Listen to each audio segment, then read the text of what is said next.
Good morning students. Online class में आपका स्वागत है। आज हम कक्षा 8 का थर्ड चैप्टर ले रहे हैं जो है शब्द विचार।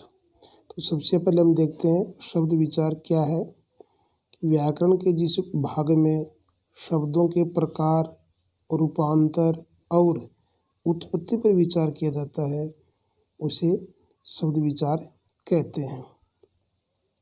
फिर है शब्द एक या अनेक वर्णों की स्वतंत्र और सार्थक ध्वनि को शब्द कहते हैं। जैसे पुस्तक, वायु, जल, ये सब क्या है?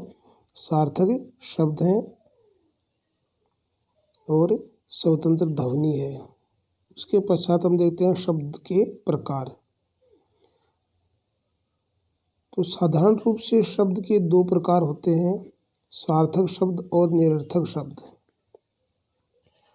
सार्थक शब्द है वे शब्द जिनसे किसी अर्थ का बोध हो, जैसे पुस्तक, जल आदि, ये क्या है? सार्थक शब्द हैं, इनसे किसी न किसी अर्थ का बोध हो रहा है। 2 नंबर पे है निरर्थक शब्द, वे शब्द जिनसे किसी अर्थ का बोध न हो, वो क्या कहलाते हैं? निरर्थक शब्द कहलाते हैं। जैसे वाना, कल, ये केवल किसी ध्वनि का अनुकरण मात्र है, इन शब्दों का कोई अर्थ नहीं निकल रहा है, इसलिए ये क्या है? निरर्थक शब्द हैं।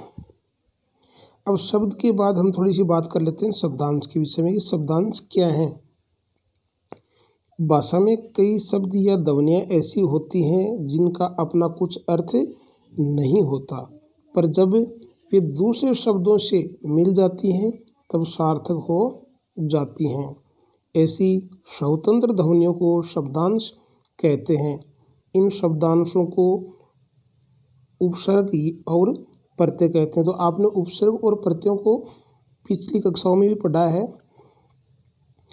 क्योंकि इनका स्वयं का कोई अर्थ नहीं होता है। उपसर्ग किसी भी शब्द के पहले लगकर उसके अर्थ को परिवर्तित कर देते हैं और प्रत्यय किसी शब्द के बाद में लगकर उसके अर्थ को परिवर्तित कर देते हैं।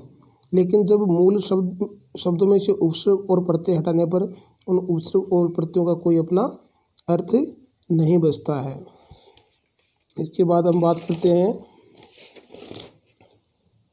उत्पत्ति की दृष्टि से शब्दों के भेद। तो उत्पत्ति की दृष्टि से शब्दों के 3 भेद होते हैं। कितने भेद होते हैं? 3 भेद होते हैं। कौन कौन से? रूढ़ शब्द, यौगिक और योग रूढ़, ये 3 होते हैं। तो सबसे पहले लेते हैं रूढ़ को। वे शब्द जो किन्हीं अन्य शब्दों के योग से न बने हों, जिनके खंड का कोई अर्थ न हो, किंतु किसी विशेष वस्तु के लिए प्रसिद्ध हो गए हों, जैसे धर्म, अर्थ, मोक्ष, ग्रंथ आदि, ये सब क्या हैं? रूढ़ शब्द हैं, क्योंकि ये किसी भी अन्य शब्दों के योग से नहीं बने हैं, इनके खंड का कोई अर्थ है और ये इन्हीं के लिए प्रसिद्ध हो गए हैं।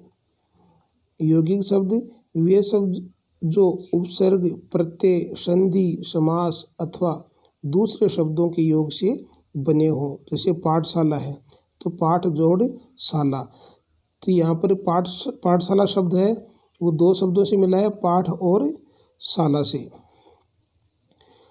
योग रूढ़ शब्द वे शब्द जो यौगिक होने पर भी सामान्य अर्थ को प्रकट न करके रूढ़ शब्दों के समान किसी विशेष वस्तु के लिए निश्चित हो गए, वे क्या कहलाते? योग रूढ़ है। अर्थात यौगिक होने पर भी सामान्य अर्थ को प्रकट नहीं कर रहे हैं और रूढ़ शब्दों के समान किसी विशेष वस्तु के लिए निश्चित हो गए हों। जैसे पंकज, पंकज का क्या अर्थ है? पंक जोड़ जय, अर्थात कीचड़ में पैदा हुआ, परंतु पंकज शब्द केवल कमल के लिए ही निश्चित हो गया है। तो ये हमारा आज का चैप्टर था और अब आपको अटैचमेंट में दिए गए प्रश्नों के उत्तर लिखकर उन्हें असाइनमेंट में सबमिट करना है। धन्यवाद।